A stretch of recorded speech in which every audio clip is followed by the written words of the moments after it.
everybody. Welcome back to another Macabre Daily interview. My name is Brian, and I am really happy to be joined by Christina Henry here today. She is getting ready to publish.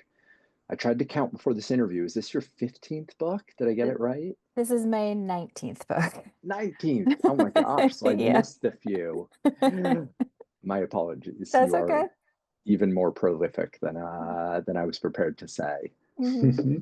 Um, but yeah, Christina is getting ready to publish her new book, Where They Buried Your Heart, which is coming out on November 4th of this year. The Um, place where they buried your heart. Yes. the Mhm. place where they buried your heart. I know. Yes, It's so thank annoying. you. It's such a lot. I was like, why did I think of such a long title? Even when I like try to, I'm contacting my agent or my editor, I just kind of I just do the initial letters for I'm like, why did I make such a long title? This is annoying. It is a good one though. It Mhm. gets you wondering for sure. So thank you for joining us today. How are you? I'm good. Thank you for having me. Yeah, great. We're happy to have you here. So yeah, as I said, I got a copy of it right here. It's Hmm. a beautiful cover. I know it's Um, gorgeous, isn't it? Absolutely. I love the way it looks. I love it has a that kind of like worn edges. Yes. Oh, absolutely. It's very realistic too, because when I first pulled that out of the package, I was like, oh my gosh, did the postal workers do something to my book? And then I was like, no, that's the design. It's awesome. Um, so as it might be apparent from the cover with the big beautiful yet creepy house on it, this is a kind of a haunted house story, correct? Yeah. It's a haunted house story and it's also just about um neighborhoods and family and Mhm. um connections and a lot of other things, but the house is the center of everything. Yeah, yeah, and that was one kind of interesting thing. We see that, more and more as we take these kind of like common prototypes from like the horror genre and like modern authors and filmmakers are putting these unique spins on it. I liked that about your story that it kind of starts as your typical haunted house, but as you said, it expands and it almost becomes more of like a haunted neighborhood or a haunted, um, uh, almost like a haunted family as well. Kind of really expanded on that concept. Yeah, so the protagonist of the story, Jessie, she is 13 when the book starts, and she dares her little brother, Paul, to go into the abandoned house down the street. Mhm. And it's just because she's annoyed and she doesn't want him hanging around. And, there's this thing that big sisters do to their little siblings, right? It's like, just scram, get out of my room. And but in her case, she dared her brother to do this thing and he never came home. The house eats her brother. And it's becomes this sort of defining action of her life, like this moment of carelessness when she's a teenager. Um, and it haunts her and it haunts her family, of course, in different ways, because her parents never get over the loss of this child. So, Mhm. um, yeah, the book is um, it's about a haunted house, but it's also about more, I think. But yes, yes, definitely. As all the best horror is, it's a metaphor, it's a symbol. Uh, do you have a little brother yourself that you had to I apologize do. to before this book came out? No, I have three sisters. Okay, okay. Yeah, but I am the eldest, so I am familiar with the scram, get out of my room. Uh, so yeah, I wonder, you mentioned Jessie. She's the obviously the protagonist of this story, and I thought she was a really interesting character. A very like all the characters in this book, ultimately you do end up caring about them quite deeply, but she is a very challenging person. I think not your kind of your typical protagonist, someone who makes it at times kind of hard to root for her. And I wonder if you could talk a little bit about how you came up with that character.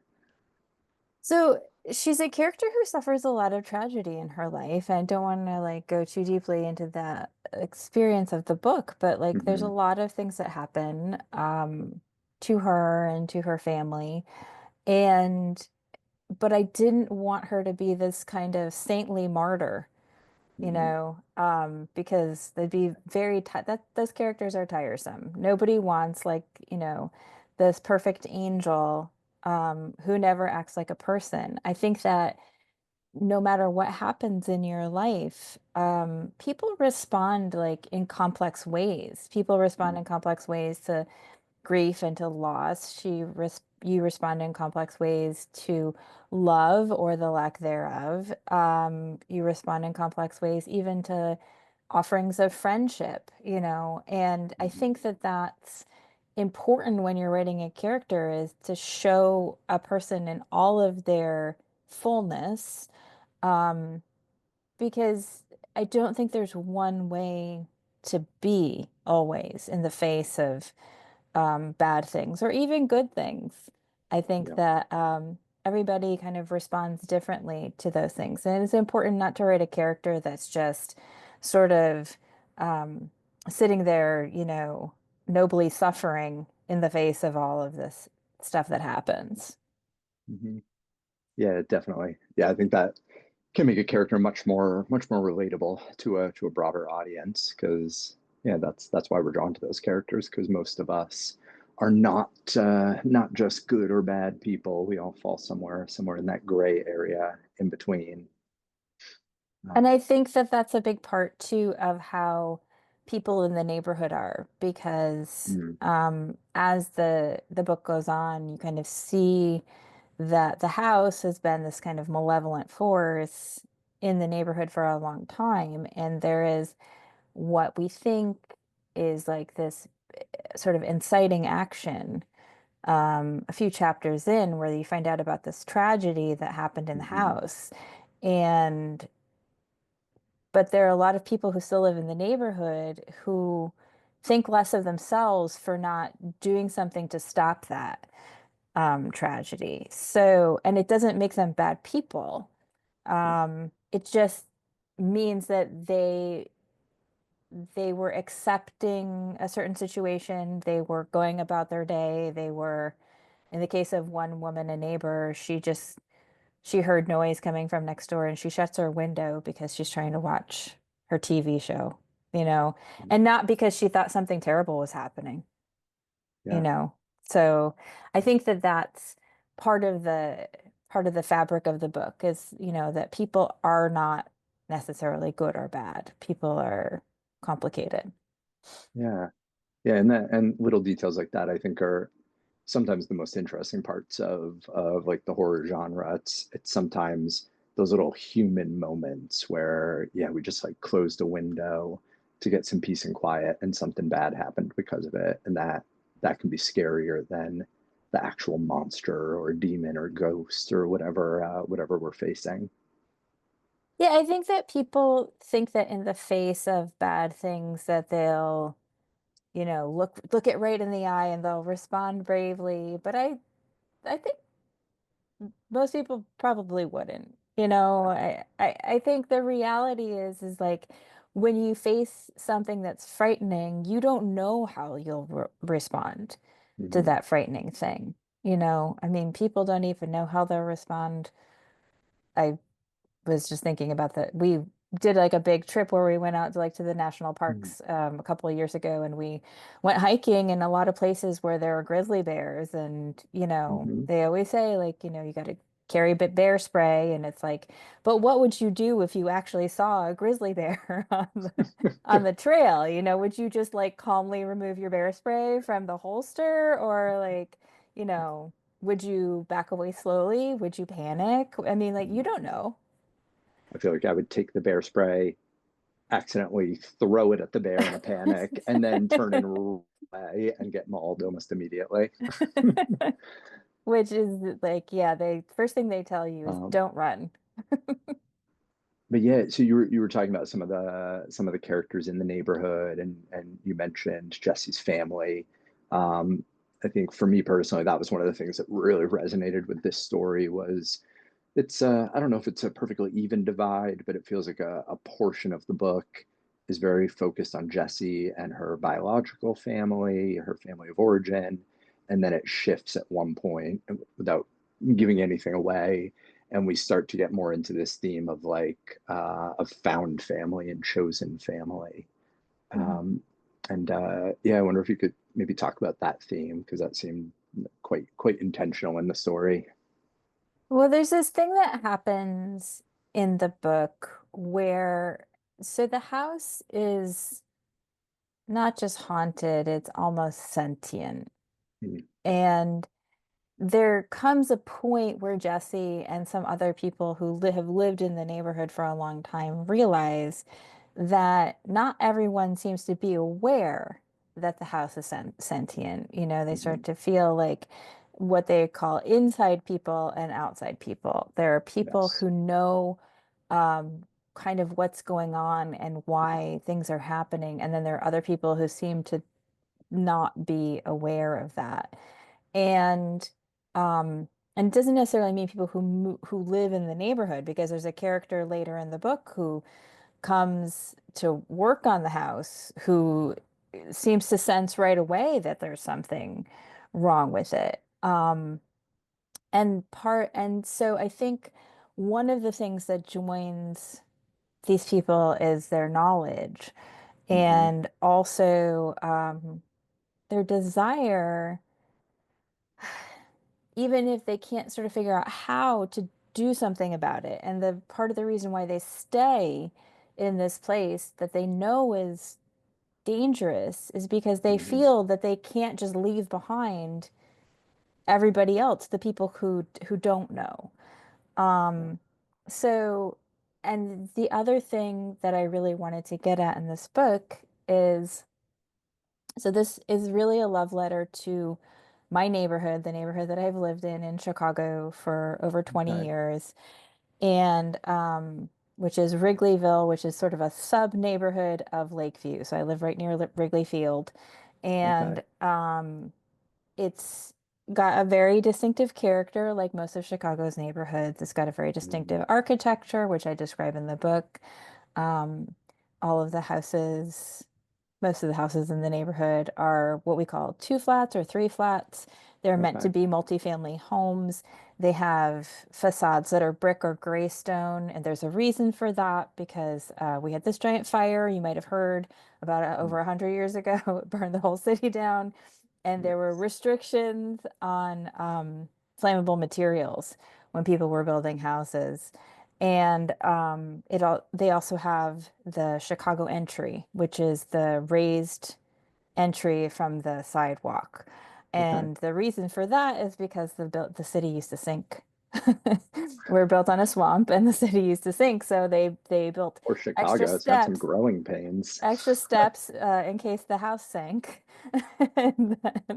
And then it just became a feature of the building, some of the buildings here.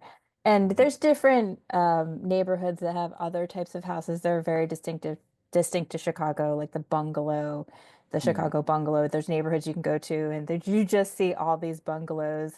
Um, but one of the things that's in the book is that this house doesn't belong, right? Yeah. It's like it doesn't have the same kind of architecture. It has this completely different, it's made of wood. Like everything Hmm. about it is kind of wrong.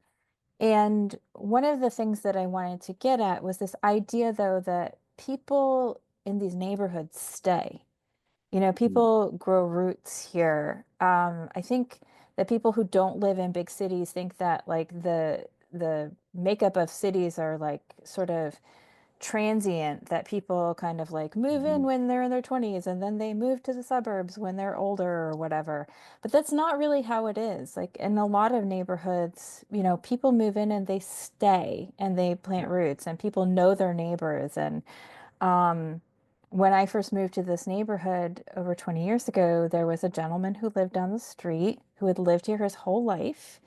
He was 102 when he died. And he had been born the year after the Chicago Cubs won their last World Series. Right. And I think he was holding on. He was trying to make it. He didn't quite make Just it. one more, one He more. didn't quite make it, but he was really trying. But he told wonderful stories about growing up in this neighborhood and seeing how it Mm, had changed. And he told great stories about being a kid and going and standing outside of Wrigley when there was a game going on, and they would try to watch the game as much as they could, kind of through the gates. And every once in a while, somebody would come out and say to the kids, "Hey, do you want to come in and clean up the peanuts, and we'll give you tickets for the game tomorrow?"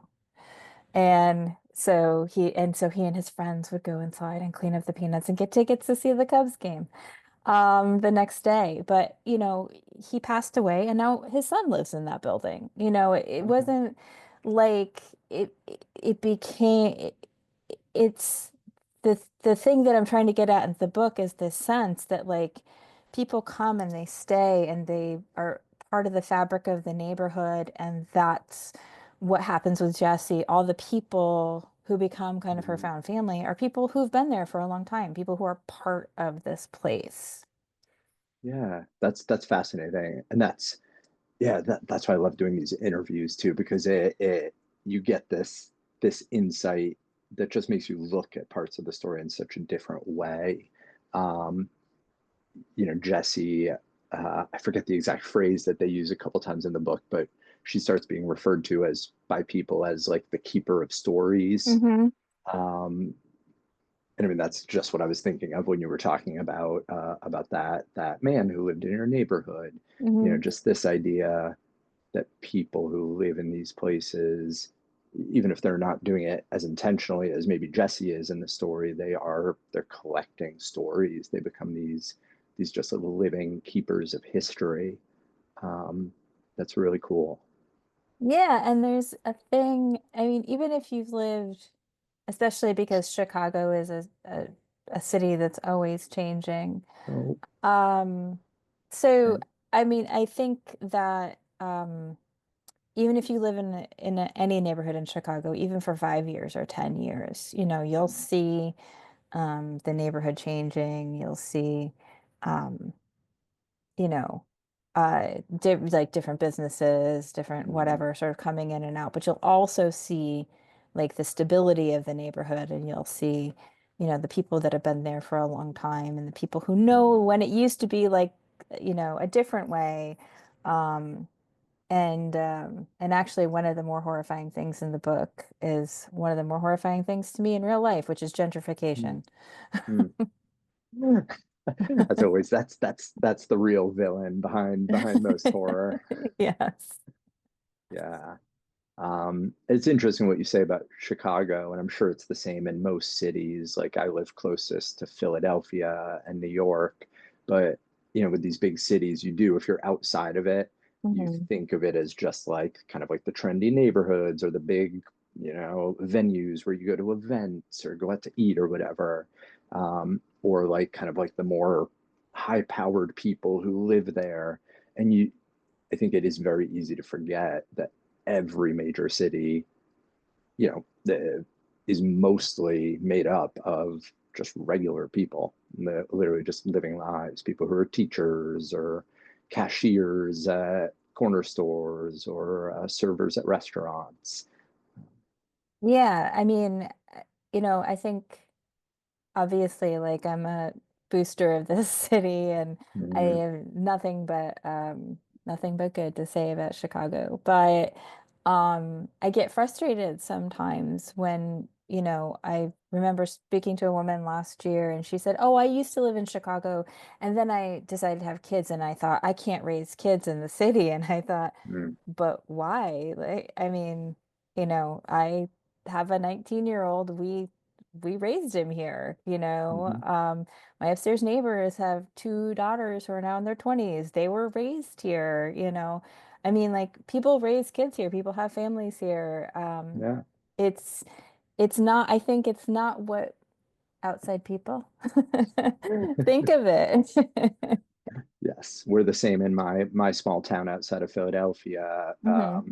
We started here. We did not move from Philly, but Hmm. it's a running joke that anybody that you meet in this town, one of the first questions you ask. So, what part of Philadelphia did you live in before you had kids? Um, because that is such a common narrative. And I'm just thinking maybe I'm like projecting this onto your book, but Yeah. like people do believe that you can't raise kids in cities. Hmm. I don't know that they would actually say these words, but they might think like that city will devour my kid, right? It will eat them Yes. alive. Yes. Cities are dangerous. So many people feel. Yes. And I think that part of the narrative of the story is that yeah, yes, like a bad thing happens. Most people don't have like a monster house on their street, right? But I think part of the narrative of the story is that it is a place where people raise kids. It is a place where Mhm. people have families. It is a place where people look out for each other and care about each other.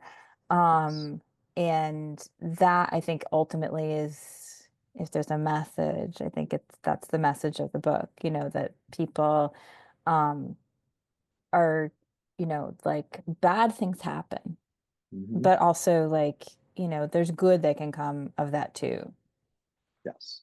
Yeah, I mean, bad things can happen anywhere, right? Right. Um, it just so happens that your story takes place in a city, but there's probably Hmm. monster houses in suburbs all over the country as well. Right. And I love that idea that like it is this danger, it's these bad things that ultimately bring people together and create, really, really beautiful groups and family structures out of them. Yeah, I think it's interesting. I was just thinking about this because you said, oh, bad things can happen anywhere. And I was thinking about the trend in horror movies in the 70s where there was this real urban fear of the rural, and Mm, you had movies like Texas Chainsaw Massacre and Deliverance, which of course is based on a book. This kind of like, if you go into the woods, there will be scary, you know, hillbilly families that will attack you. And now it's sort of the opposite, that mhm. there's this idea that if you are in a city, it's inherently unsafe. Um, and like I said, a big part of the reason why I set the book where I did is because I wanted to write a love letter to this neighborhood, like that I Uh-huh. love, and the people who Yeah. live here. Yeah. And that's something that I think it's great to like kind of point out here. Um, it's going to be mostly horror fans who watch this, but for any Hmm. non-horror fans, I think they don't always they sometimes write off the genre as just Hmm. oh it's just gory, it's just scary, the only goal is to frighten people. But I think people like you and me know that horror and adjacent genres, like ultimately a lot of it is about like love and connection and personal and community strength, and there's a lot of beauty to be found in that stuff as well. I think the reputation of horror is really so much based on the like 70s and 80s Hmm. like slasher films, which became popular and sort of defined the genre for a long time. But even in books that were being written, there were other kinds of horror that were being written at the time, just people weren't really aware of them. And I think that um, there's a lot of perception that basically horror is like it's Stephen King, it's maybe Clive Barker, right? If you're of a certain Yes. age, and then it's like John Carpenter and Wes Craven and like these types of films, and that's it. That's the whole genre. But I do Hmm. think there was even a lot of complexity that was happening in horror novels, in horror film, even through this period. But what it became known for was maniacs with knives. Yes, absolutely. Yeah. And yeah, I noticed that reading your book is it absolutely it has like some frightening scenes and imagery that will stick with me. But I think like the vast majority of it was and I mean this as a compliment, like was not scary, right? It was really Hmm. delving into the relationships. There were parts, I won't give away details, but like a specific scene between Jake and Jesse, Hmm. when they really kind of like cement their relationship, that like quite literally made me cry. Oh. Um, it's so well done and so well earned. And I don't think people always realize that quote unquote horror can do that and elicit that kind of emotion. Yeah, and I think that maybe it's just because people aren't reading widely. I mean, I do think, like I said, that horror has a certain kind of reputation and that it does get written off. And um, pretty often when I tell people that I'm a horror writer, like, oh no, I don't Mhm. read that. I don't read that stuff, you know. And then I have to try to be like, well, okay, maybe you might like this or that, book that I wrote that's fairly mild and, you know, not really threatening. Yes, yes, we will make sure your name is at the top of our list when we're looking for like unconventional horror to recommend to people wanting to dip their toes in the genre. Yeah, I mean, I think I've written kind of like a range of intensity over the Mm, course of my career because my first 7 books were dark fantasy. mm, They have some scary bits in them, but it's more straightforwardly fantasy. And then Alice is quite dark. mm, Um, and then, I wrote The Mermaid, which is not even scary in any way, shape, or form. It's just a historical fantasy that I wrote. Um, and then I wrote some books I think that are really scary. I think Near the Bone is a very scary book. mhm. So I feel like I kind of have something for all tastes. Yes. Full disclosure, I have not read Alice, but that was one of those books that did that come out in like 2015. 2015 around then? Yeah. Okay.